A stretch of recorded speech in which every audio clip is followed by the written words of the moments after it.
Jadi saya membayangkan Bang, seandainya semua perusahaan itu turut andil dan betul-betul memperhatikan para pemuda, UMKM, masyarakat dan lain sebagainya. Kita tidak bisa membayangkan betapa sejahteranya Kutai Kartanegara ini Bang. Betapa mulusnya jalannya. Betapa indahnya penataan kota dan lain sebagainya. Kalau betul-betul antara pemerintah dengan pihak swasta ini saling bekerja sama gitu. Kami bekerja sama dengan BJP Bangun Jiwa Persada ini mengadakan kompetisi proposal bisnis. Kompetisi proposal bisnis. Ya. Nah itu gimana itu? Jadi kami mengadakan lomba ini atau kompetisi ini diperuntukkan untuk teman-teman mahasiswa. Kompetisi ini supaya teman-teman mahasiswa-mahasiswi ini yang punya ide bisnis, yang keterbatasannya dalam modal, itu bisa mengimplementasikan dan bisa mengikuti kompetisi ini. Jadi kalau mereka, siapapun pemenangnya nanti, itu akan dimodali dan sekaligus didampingi oleh Bangun Jiwa Persada ini. Didampingi sampai jadi gitu. Jadi itu kegiatan yang hari ini kami siapkan. Oh ini kayak film drama Korea startup itu ya? Betul gitu.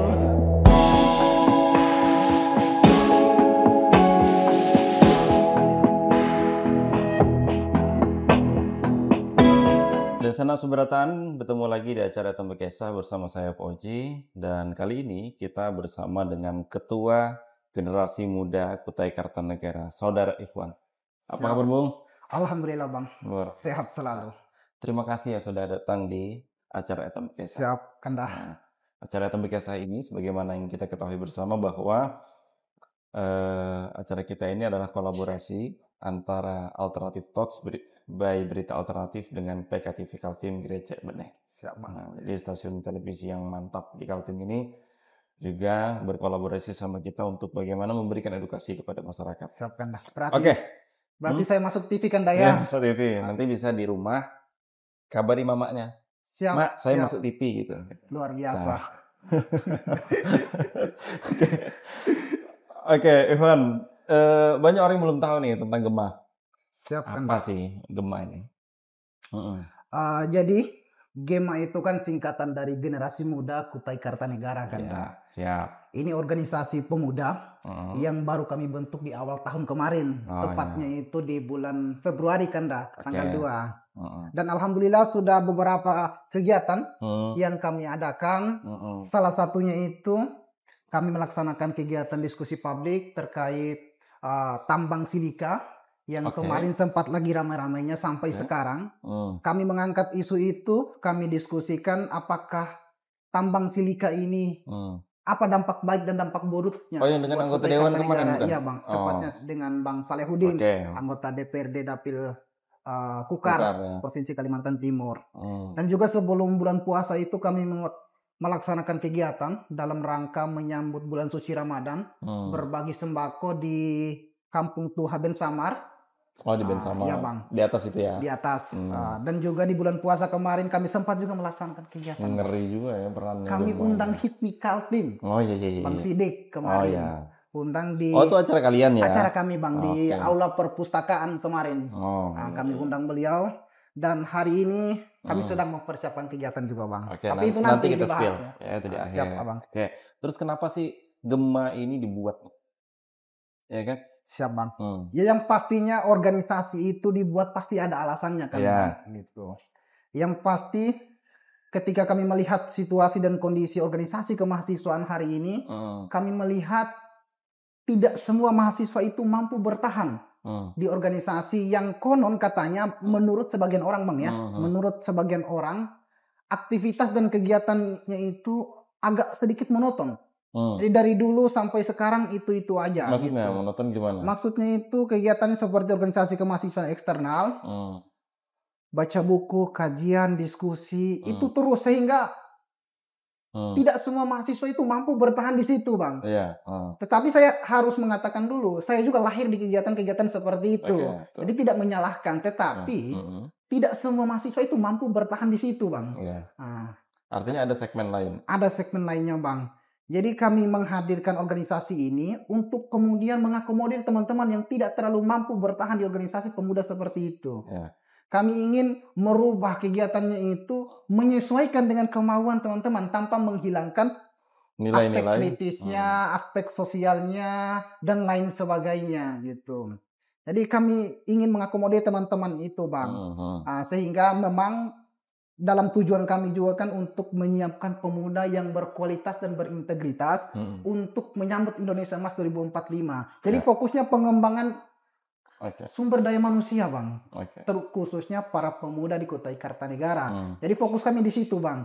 Nah, jadi sehingga teman-teman yang tidak terlalu mampu bertahan di organisasi eksternal, mahasiswa atau pemuda yang konon katanya terlalu ini menurut sebagian orang, Bang, ya, tidak semuanya. Konon terlalu monoton gitu. Itu aja kegiatannya dari dulu sampai sekarang. Sehingga orang sebagian tidak mampu bertahan di situ. Dan kami mengakomodir orang-orang yang tidak mampu bertahan di situ gitu. Artinya pada prinsipnya itu tetap menggaungkan nilai-nilai belajar, nilai-nilai diskusi tadi. Tapi dalam bentuk implementatif dan berbeda. Berbeda, Bang. Punya segmen yang berbeda. Ya, gitu. Betul. Karena memang ada juga peminatnya memang organisasi kemahasiswaan, ya kan? Bang. Dan lain sebagainya macamnya itu. Oke, kita mungkin sudah mungkin mengenal ya lebih tentang Gema ini, ya kan? Selanjutnya itu adalah mengenai problem yang ada di Indonesia. Saya banyak mendengar podcast lain ya, dari misalkan Gita Wirjawan dan lain sebagainya macamnya. Mereka mendiskusikan hal-hal yang menjadi problem Indonesia saat ini. Dengan hadirnya teknologi, hadirnya AI dan lain sebagainya macamnya, sehingga hal itu berdampak kepada sosial masyarakat dan ekonomi kita, ya, terutama di mahasiswa, khususnya di Indonesia, bahkan di Kutai Kartanegara misalkan. Nah, terdapat peluang karena teknologi semakin canggih tadi, peluang akan hadirnya pengangguran, di mana anak-anak yang fresh graduate ini tidak ada lapangan pekerjaan, ada kekhawatiran seperti itu ya, sehingga menyebabkan dia miskin. Nah, bagaimana pendapat Ketua Gema Ikhwan tentang kondisi Indonesia khususnya Kutai Kartanegara saat ini? Ini cukup rumit, bukan hanya untuk kita sebagai yang terdampak gitu, mahasiswa pemuda, bagi pemerintah pun merasa sulit. Karena kalau tidak merasa sulit, problem seperti itu kan mampu teratasi gitu. Jadi bukan hanya bagi kita, bagi pemerintah, tapi bagi semuanya gitu, merasakan semua stakeholder merasakan problem ini gitu. Jadi menurut saya,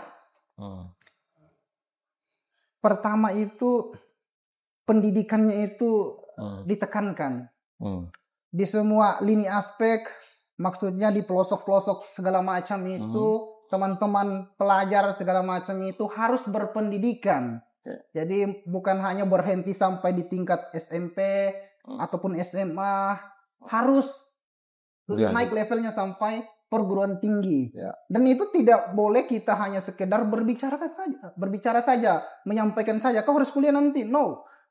Pemerintah juga harus ikut andil di situ. Langsung mengawal. Apa masalahmu sehingga tidak melanjutkan pendidikanmu? Problemnya ekonomi segala macam, tidak cukup uang segala macam. Lalu pemerintah harus hadir di situ. Jangan sekedar suruh aja gitu. Kau harus lanjutkan pendidikanmu, tapi salurkan beasiswanya, berikan aksesnya, gitu. Kalau bisa itu diprioritaskan gitu. Nah, ini untuk desa-desa yang pelosok ini saya langsung kasih beasiswa. Anak-anak masyarakat ini harus lanjut pendidikan semua tanpa persyaratan yang ribet gitu. Jadi berbeda persyaratannya dengan teman-teman yang lain gitu, yang konotasinya tinggal di perkotaan segala macam. Karena poin penting untuk mengurangi itu harus dengan berpendidikan gitu. Ketika para pemuda ini berpendidikan, maka mereka akan pintar berkreatif, berinovasi, berkarya, sehingga nantinya tidak akan ketergantungan pada pemerintah. Karena apa? Lapangan pekerjaan yang disediakan oleh pemerintah itu tidak cukup untuk menampung semua para pemuda, wabil khususnya teman-teman mahasiswa, lulusan sarjana dari berbagai macam perguruan tinggi di Indonesia, bahkan dari luar negeri gitu. Jadi poin pentingnya itu pendidikannya itu harus gitu. Kesadaran untuk belajar. Dan betul, juga arah dan regulasi pemerintah. untuk Betul. bagaimana memfasilitasi orang untuk belajar. Betul. Apa lagi kira-kira yang Dan yang selanjutnya itu Bang, tidak hanya pemerintah yang harus berperan di situ, ya? tetapi para swasta juga harus turut Para andil di swasta ini situ. maksudnya apa? Perusahaan segala macam itu Bang. Hmm. Karena kan apalagi di Kutai Kartanegara Bang, kita bukan rahasia umum lah. Semuanya tahu kalau banyak sekali perusahaan, terutama perusahaan-perusahaan besar, batu bara, migas, sawit, karet, kayu dan lain sebagainya. Bayangkan aja kalau mereka itu turut andil gitu. CSR-nya iya, bantuan yang lainnya iya, sehingga tugas pokok pemerintah ini bisa terbantu juga oleh swasta ini. Jadi orang-orang di luar kan mengira-ngira kita ini banyak sumber daya alam segala macamnya, bos batu bara, bos sawit segala macam. Tetapi ketika mereka datang ke Kutai Kartanegara melihat secara langsung kondisi infrastruktur utama saja, jalan saja Bang, masih banyak yang berlobang-lobang di hulu. Gitu. Apalagi kondisi SDM-nya gitu. Kita semua tahu dan paham banyak yang tidak melanjutkan pendidikannya karena permasalahan ekonomi gitu. Sedangkan negara ada, perusahaan besar ada. Nah, jadi harapannya selain pemerintah, pihak swasta juga ini turut andil untuk membantu meningkatkan kualitas dan kapasitas para pemuda lewat pendidikan, pemberdayaan dan lain sebagainya. Tapi Gitu. menurut Ikhwan peran swasta ini gimana? Peran swasta itu peningkatan SDM kita lewat kegiatan-kegiatan CSR-nya Bang. Iya, maksudnya dalam teropongan Ikhwan, apakah sudah maksimal push-nya perusahaan ini? Saya rasa kalau saya lihat secara subjektif saya itu belum Bang.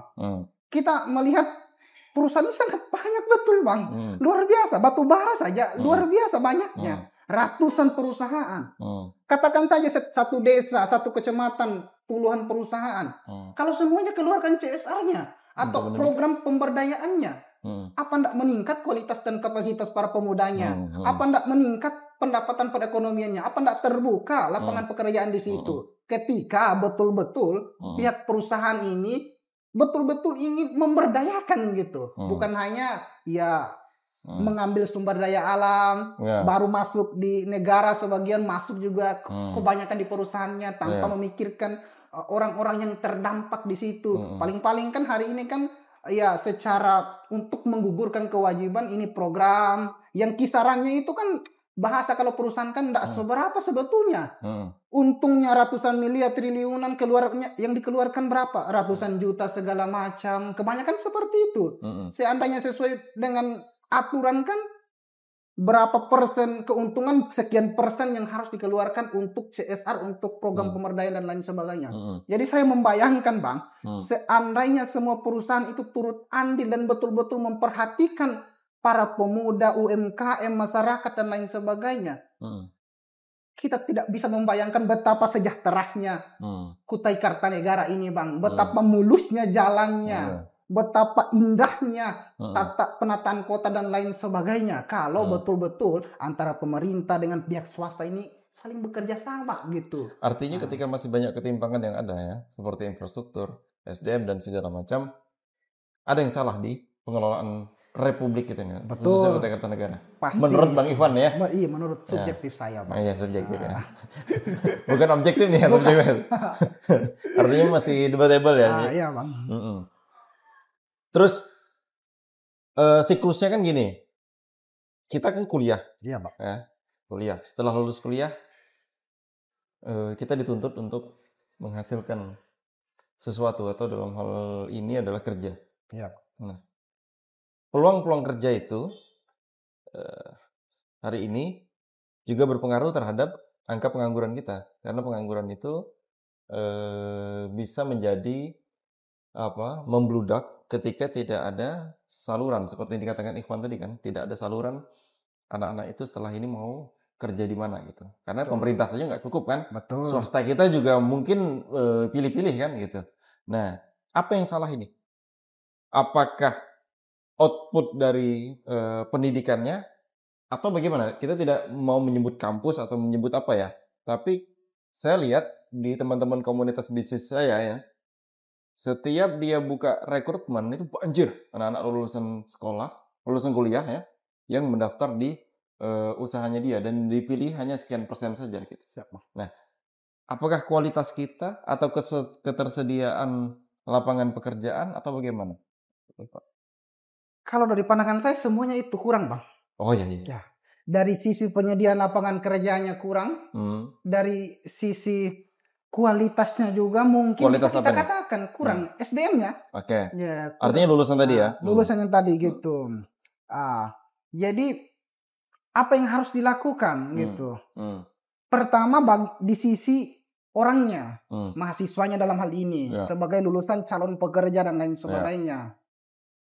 Jadi saya harapkan para mahasiswa itu semasa dini, pas baru jadi mahasiswa baru itu sudah harus produktif dia. Jadi tidak hanya kuliah tok saja, tetapi melainkan mengikuti kegiatan kayak seminar, diskusi, peningkatan kompetensi, organisasi. Jadi tidak hanya kuliah datang ke kelas, setelah ke kelas baru pulang gitu. Harus produktif di situ. Karena saya memikirkan ketika hari ini pemudanya atau mahasiswanya produktif, maka kedepannya insya Allah akan produktif, tidak akan menjadi beban gitu. Tetapi sebaliknya, kalau mahasiswa pada saat masuk kuliah awal-awal segala macam itu tidak produktif, maka outputnya nanti ketika lulus tidak produktif juga. Karena apa? Tidak terbiasa gitu. Selain ikut kegiatan seperti itu, ya peningkatan kualitas, kapasitas segala macamnya itu, peningkatan skill, soft skill dan lain sebagainya itu harus juga ditekankan. Sehingga apa? Sarjana-sarjana yang diciptakan oleh perguruan tinggi, wabil khususnya perguruan tinggi yang ada di Universitas Kutai Kartanegara atau di Kutai Kartanegara itu bisa melahirkan para sarjana yang memenuhi kualifikasi keinginan pekerja ini. Gitu. Di satu sisi, para pemerintah juga harus memberikan akses, membantu. Jangan hanya kita dituntut, para mahasiswa dituntut, kau harus produktif, harus tingkatkan kapasitas dan kualitasmu. Sedangkan para pemerintah ini sekedar membiarkan saja, maksudnya memberikan arahan saja gitu, menekankan dan lain sebagainya. Tapi padahal mereka pegang anggaran ya kan? Iya betul. Seharusnya mereka yang punya anggaran ini yang itu memfasilitasi segala macam gitu. Karena saya sampaikan juga gitu, di Unikarta saja fasilitas penunjang untuk pendidikan peningkatan kualitas kapasitasnya minim sekali gitu, minim gitu. Jadi harus pemerintah juga ini yang kemudian memberikan support dan lain sebagainya gitu. Sehingga betul-betul produktif semasa kuliah dan setelah pasca kuliah mereka itu menjadi orang yang berkualitas, memenuhi kualifikasi para pekerja segala macamnya. Jadi otokritiknya tadi itu tidak hanya mahasiswa ya. Betul. Mahasiswa karena apa? Karena menurut saya nih ya kan subjektif saya. Ya kan? Saya ikuti juga ya kan istilahnya kan. Ya kalau kita hanya sekedar di kampus itu hanya belajar di kelas tok ya kan, kita hanya akan mendapatkan teori saja kan? Betul. Sedangkan di luar sana perlu ada penempaan tidak hanya kemampuan teoritis kita, skill kita, mental kita dan segala macam begitu kira-kira. Nah bukan hanya maksudnya adalah dari sisi mahasiswanya saja yang harus menempa diri, tapi juga dari pemerintah swasta juga mensupport lembaga-lembaga pendidikan yang ada agar anak-anak ini ketika lulus kuliah itu bekerja kan itu sangat terbatas sekali. Betul. Apalagi perusahaan nasional. Nah, pemerintah juga terbatas. Nah, lalu apa yang harus dilakukan mahasiswa ataupun kebijakan lain yang kira-kira itu bisa membuat angka kemiskinan dan pengangguran itu berkurang? Siapa tuh? Gimana? Kalau pandangan saya itu Bang, sebetulnya ini kalau secara keilmuan konsepnya Bang. Semuanya itu kan sebetulnya kalau bahasanya gampang-gampang saja semuanya itu Bang. Seandainya gitu. Swasta, pemerintah, perguruan tinggi semuanya sinkron kerjasama gitu. Perusahaan kan membutuhkan, kalau ada yang ingin melamar kerja kan butuh sertifikasi segala macamnya, kemampuannya supaya bisa masuk gitu. Kalau tidak ada sertifikasi segala macamnya kan tidak diterima. Lalu apakah kita hanya menunggu sertifikasi itu datang sendiri dan meminta mahasiswa atau pelajar tadi mencari sendiri tanpa perusahaan itu juga ikut andil gitu. Jadi saya membayangkan pemerintah sebagai fasilitator Ya kerjasama dengan pihak swasta, semisal perusahaan terkait gitu, yang punya prasyarat untuk masuk kerja itu harus punya sertifikasi A, B, C, bla bla segala macam itu. Ya tinggal adakan kegiatannya. Pesertanya siapa? Iya teman-teman pelajar, mahasiswa, terkhusus teman-teman yang ada di perguruan tinggi di Kutai Kartanegara.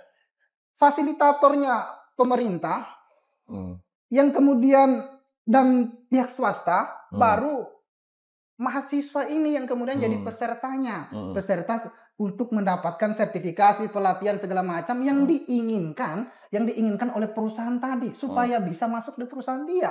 Kan tinggal mereka sendiri yang ngadakan. Mereka tingkatkan kualitasnya, mereka adakan pelatihan pemberdayaannya untuk apa? Bahasa kasarnya calon pekerja mereka juga gitu. Nah, supaya apa? Ketika mereka perusahaan ini butuh pekerja, sudah ada stoknya. Jadi stoknya tidak kaleng-kaleng juga. Stoknya ini sudah memenuhi kualifikasi dan standarisasi yang mereka butuhkan. Karena apa? Ya karena dari awal tadi dipersiapkan oleh mereka juga gitu Bang. Jadi jangan sampai seperti hari ini kan perusahaan butuh prasyaratnya bla bla bla, sertifikasi ini itu, segala pengalaman kerja segala macam. Sedangkan mahasiswanya tidak pernah diberikan itu. Tidak pernah diberikan pelatihan khusus untuk menempati suatu posisi di perusahaan atau di pemerintahan. Tidak pernah diberikan program untuk mendapatkan sertifikasi tertentu gitu. Lalu nanti perusahaan ketika membuka lowongan pekerjaan meminta sertifikasi segala macam. Jadi harapannya itu kan supaya seperti yang saya sebutkan mudah saja tadi, ya pemerintah swasta mengadakan program itu, program yang membuat mahasiswa itu punya kualifikasi yang dibutuhkan oleh mereka gitu. Jadi putarnya itu ya di sini-sini aja gitu nah seperti itu kira-kira. Oke. Kita bicara masalah, artinya bicara masalah program-program kemiskinan dan segala macam itu kan bicara masalah pembangunan ekonomi ya. Perusahaan yang tadi disebutkan juga itu kan mempunyai kiprah ekonomi mungkin sifatnya nasional. Sementara kan juga kita ketahui bersama UMKM itu adalah sering dikatakan itu adalah tulang punggung ekonomi Indonesia. Betul. UMKM. Kalau yang ada seperti tambang, batubara itu bukan UMKM lagi tuh. Itu kelasnya sudah kelas atas ya. Usaha kelas atas lah ya kan, ada menengah ada atas segala macamnya gitu lah. Iya Pak. Nah, bagaimana dengan UMKM? Apakah UMKM ini sudah hidup di Kutai Kartanegara atau belum? Dan apa yang harus dilakukan mahasiswa nih untuk menghidupkan UMKM? Bagaimana Eko? UMKM kalau di Kutai Kartanegara ini kan kalau dipandang secara kasat mata seperti pada event segala macam kan, apalagi tempat olahraga pagi itu kan sudah banyak sebetulnya UMKM-nya kan Bang, berjalan segala macam. Tapi memang di lain sisi masih banyak juga UMKM itu yang tidak hidup karena keterbatasan modal dan lain sebagainya. Nah, kalau yang dibutuhkan pemerintah kan kalau ada kegiatan segala macam kan butuh NPWP, NIB segala macam dan masih banyak kok UMKM di daerah-daerah di luar Tenggarong ini Bang yang belum punya itu gitu. Jadi kalau untuk peran mahasiswanya tadi harapannya itu kan dengan ilmu yang mereka dapatkan di perguruan tinggi ini kan bisa terimplementasi, bahasanya mereka turun ke desa-desa yang ada UMKM-nya, bahasanya mengadvokasi lah bahasanya. Mereka mendata semua UMKM yang kemudian belum punya NIB, NPWP segala macam itu prasyarat untuk mengikuti kegiatan-kegiatan pemerintah itu. Mereka data lalu kerjasama lah dengan Diskom UKM atau pemerintah terkait lalu kemudian agar difasilitasi gitu. Jangan sampai program dari semisal Diskom UKM ini itu program-programnya tidak tepat sasaran. Maksud saya UMKM yang dapat bantuan terus-menerus itu kan supaya tidak itu-itu aja atau yang punya akses gitu. Jadi harapannya itu bisa tepat sasarannya dan di situ ada peran mahasiswanya yang kemudian turun ke desa, ke lapangan, mendata segala macamnya baru disampaikan, disonding ke Diskom UKM atau dinas terkaitnya gitu. Supaya apa? Supaya UMKM ini semuanya hidup berkat juga bantuan dari pemerintah juga, bantuan dari mahasiswa juga gitu. Supaya tidak terkesannya tidak disuruh hidup mandiri saja gitu. Karena namanya UMKM kan kadang jalan, kadang juga tidak jalan gitu. Apalagi kalau sudah berhubungan dengan persoalan modalnya gitu. Jadi karena pemerintah yang punya anggaran, lagi dan lagi kita katakan itu, jadi harus juga ke situ gitu. Jadi supaya tepat sasarannya ya lewat mahasiswa yang kemudian mendata segala macam. Jangan sampai programnya tadi seperti yang saya sampaikan itu yang itu aja yang kemudian mendapatkan gitu Bang. Jadi ada pendistribusian yang lebih Bang. Betul. Yang lebih kompleks ya. Iya betul. Yang lebih menyeluruh ya ke semua unit usaha yang dilakukan oleh mahasiswa. Apa lagi kiat-kiat untuk agar bagaimana UMKM ini bisa tumbuh dan berkembang bahkan scale up ya. Betul. Kalau menurut Ikhwan gimana? Sebetulnya kalau program pemerintah kemarin seperti konser, event segala macam itu adalah satu dari beberapa bagian yang bisa menghidupkan UMKM Bang. Ya. Jadi mereka ngadakan konser di kalau bisa tiap kecamatan bahkan tiap desanya. Ya. Dengan catatan tidak juga terlalu menguras APBD gitu. Kan kita mengadakan konser atau event atau kegiatan pemerintah itu kalau bisa setiap desa Bang, setiap desa kecamatan supaya UMKM itu bisa terlibat di situ. Jadi hidup UMKM-nya. Karena kan yang paling banyak menyumbangkan bahasanya anggaran di setiap kegiatan kan anggaran pemerintah gitu. Setiap kegiatan pemerintah kan pasti banyak, rame dan lain sebagainya. Sehingga UKM itu bisa berada di situ. Setiap event segala macam tidak diadakan di Tenggarong tok saya. Tapi di kecamatan, desa-desa yang lain itu harus diadakan juga. Begitu juga dengan kegiatan, saya katakan kegiatan swasta juga. Kalau bisa harus juga di luar perusahaannya gitu. Apalagi jangan sampai di luar daerah Kaltim gitu. Minimal di desa ring 1, ring 2-nya itu diadakan setiap saat event, kegiatan dan lain sebagainya yang bisa menghadirkan banyak orang, bahkan orang-orang di luar Kaltim, di luar Kutai Kartanegara. Dan UMKM itu berada semua di situ. Difasilitasi tempatnya, disuruh hadir di saat kegiatan sehingga para pengunjung itu kan membeli dan menghidupkan UMKM itu. Sehingga antara pemerintah, antara swasta itu sama-sama ikut andil juga untuk menghidupkan UMKM tadi gitu. Seperti itu Bang. Nah, lalu kita beranjak kepada pertanyaan terakhir nih tentang ide-ide bisnis yang harus sejak dini ya. Kalau untuk mendorong UMKM itu kan pastinya kan kita harus menghidupkan banyak wirausaha nih. Betul. Karena satu wirausaha dia bisa membackup 2 sampai sekian tenaga kerja nantinya gitu. Karena kalau perusahaan ya stoknya terbatas juga. Ya kan? Dan membutuhkan waktu yang lama. Ini dalam pemantauan saya ya. Nah, maka diperlukan wirausaha baru. Siapa? Untuk bagaimana membangun UMKM itu tadi. Betul. Nah, bagaimana kita menciptakan mental wirausaha yang ada di lingkungan mahasiswa itu tadi. Siapa Bang? Ini bukan lagi memikirkan Bang, bukan lagi mengkonsepkan, tetapi Gema ini sudah melaksanakan itu. Nah ini nih tunggu-tunggu ini ya. Jadi Gema ini sudah langsung melaksanakan, bukan hanya teman-teman bukan hanya dalam tataran konsep, tetapi hari ini kami melaksanakan gitu. Melaksanakan dengan cara apa? Memfasilitasi, memberikan ruangnya. Nah, kami hari ini bekerja sama dengan BJP. Apa BJP? Bangun Jiwa Persada Bang. Nah, jadi kami bekerja sama dengan BJP dan 3 Jaya Perkasa juga. Tetapi yang intens itu kan dengan BJP-nya. Kalau untuk 3 Jaya Perkasa ini kan yang memberikan modalnya nanti. Tapi saya ceritakan, kami bekerja sama dengan BJP Bangun Jiwa Persada ini mengadakan kompetisi proposal bisnis. Kompetisi proposal bisnis. Ya. Nah itu gimana itu? Jadi kami mengadakan lomba ini atau kompetisi ini diperuntukkan untuk teman-teman mahasiswa. Teman-teman mahasiswa Unikarta, mahasiswa STIE. Jadi kita ingin karena mahasiswa ini kan dikenal dengan ide dan gagasannya yang cemerlang, banyak dan lain sebagainya. Jadi kami hadir di situ agar ide itu tidak sekedar ide yang cukup sampai di pikirannya saja.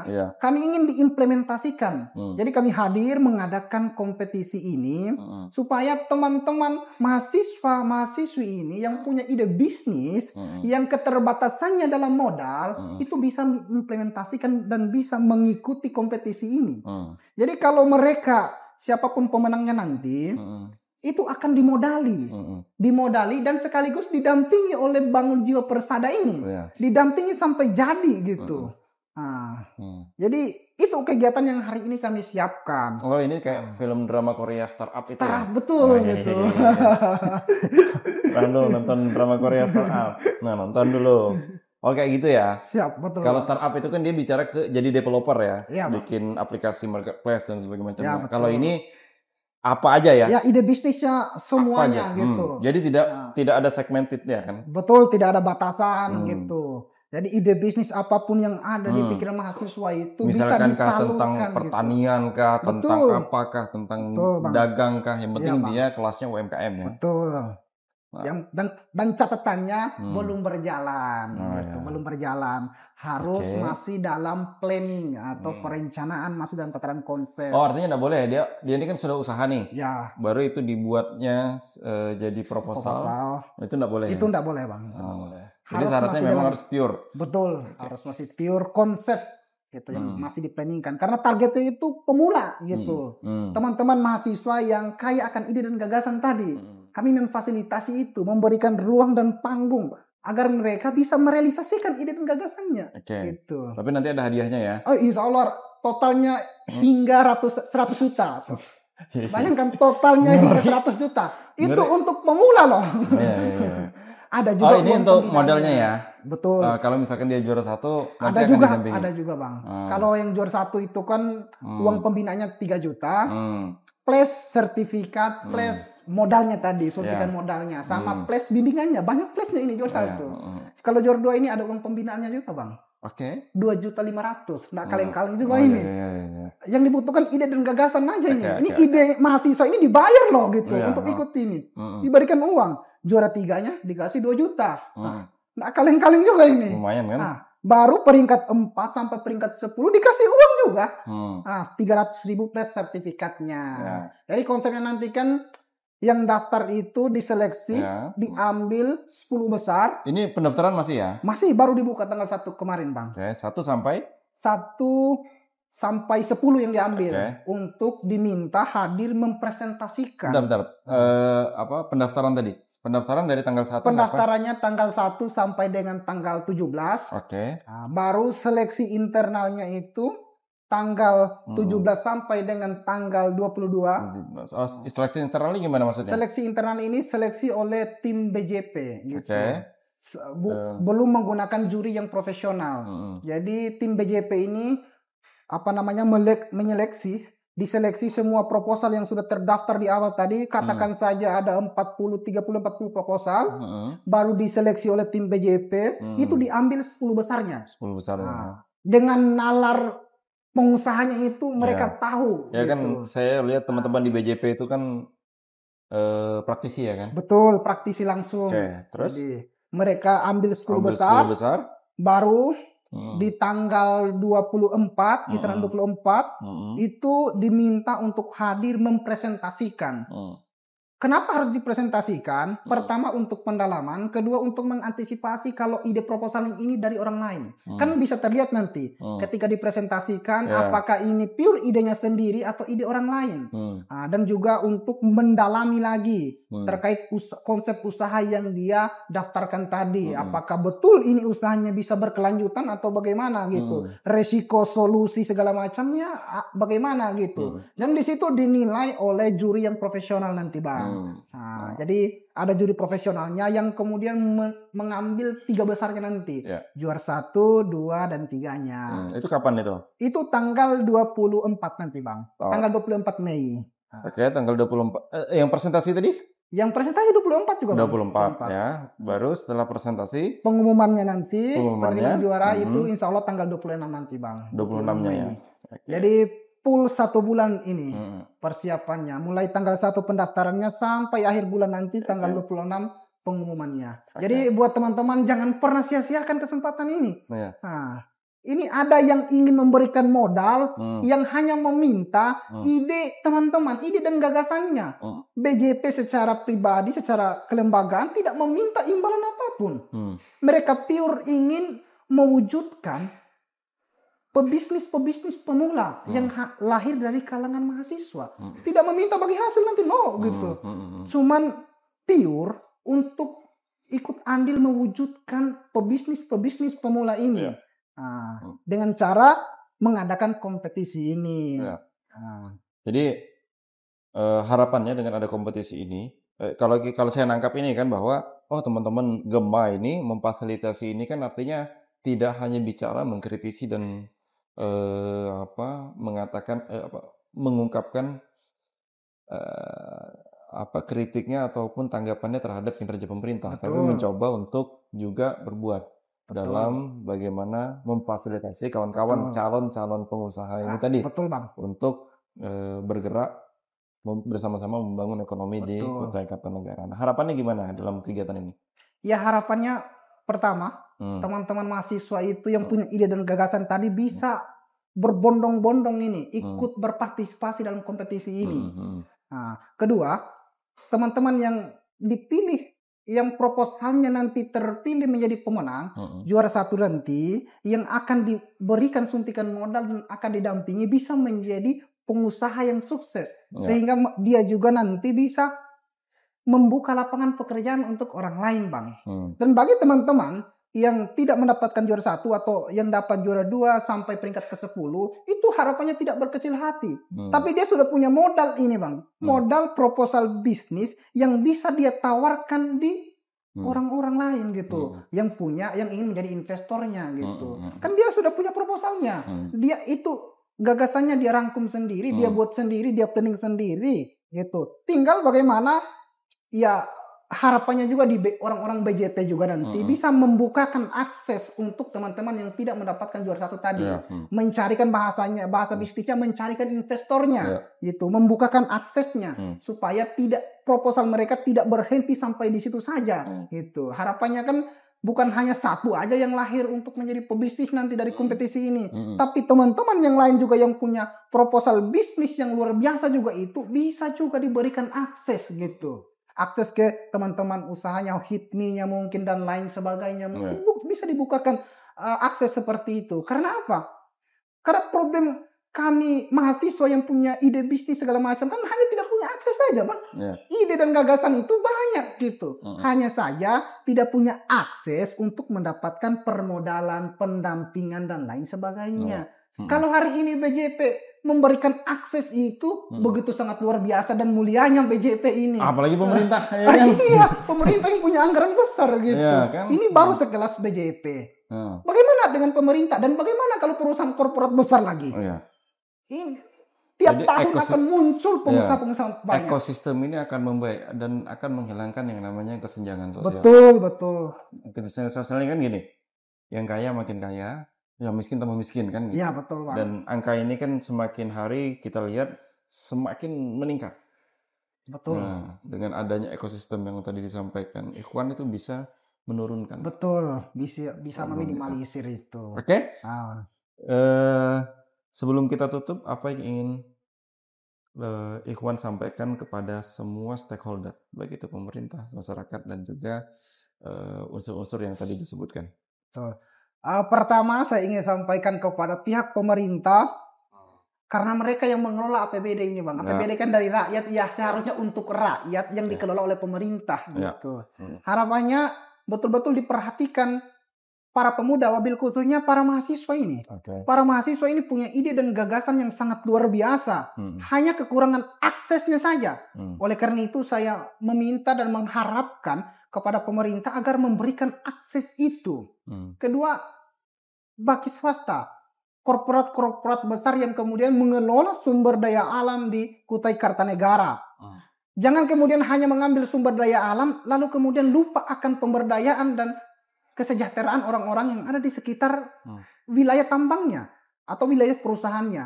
Harapannya seperti yang kami sampaikan di awal tadi, Pihak swasta juga bisa ikut andil dalam mengadakan program pemberdayaan, memberikan akses permodalan, mengadakan kegiatan untuk agar mahasiswa atau pemuda mendapatkan sertifikasi seperti prasyarat yang kemudian dibutuhkan oleh perusahaan-perusahaan terkait. Dan juga untuk teman-teman mahasiswa, ini saatnya kami dari GEMA dan BJP memberikan fasilitas agar teman-teman bisa menyalurkan ide dan gagasan teman-teman terkait ide bisnis pemula ini. Jangan sampai kemudian diabaikan hal ini. Harus teman-teman ikut berpartisipasi agar ide tidak hanya sekedar ide, tetapi diimplementasikan dalam aksi nyata. Dan kami sudah memberikan panggung dan ruang itu. Kami memfasilitasi teman-teman. Oleh karena itu kami harap teman-teman bisa berpartisipasi, berbondong-bondong, memberikan ide dan gagasannya yang sangat luar biasa itu lewat proposal. Dan nanti didaftarkan ke teman-teman panitia GEMA Kukar dan BJP. Mungkin itu Abang terakhir. Oke, thank you Ikhwan sudah Siap, hadir Abang. di Etam Bekasa. Siap. Ya kan? Buat Densan Etam Bekasa, terima kasih juga Anda telah menyaksikan Etam Bekasa yang telah berkiprah beberapa tahun ini. Dan juga insya Allah kita akan terus berkolaborasi dengan PKTV Gerecek Beneh. See you di next video.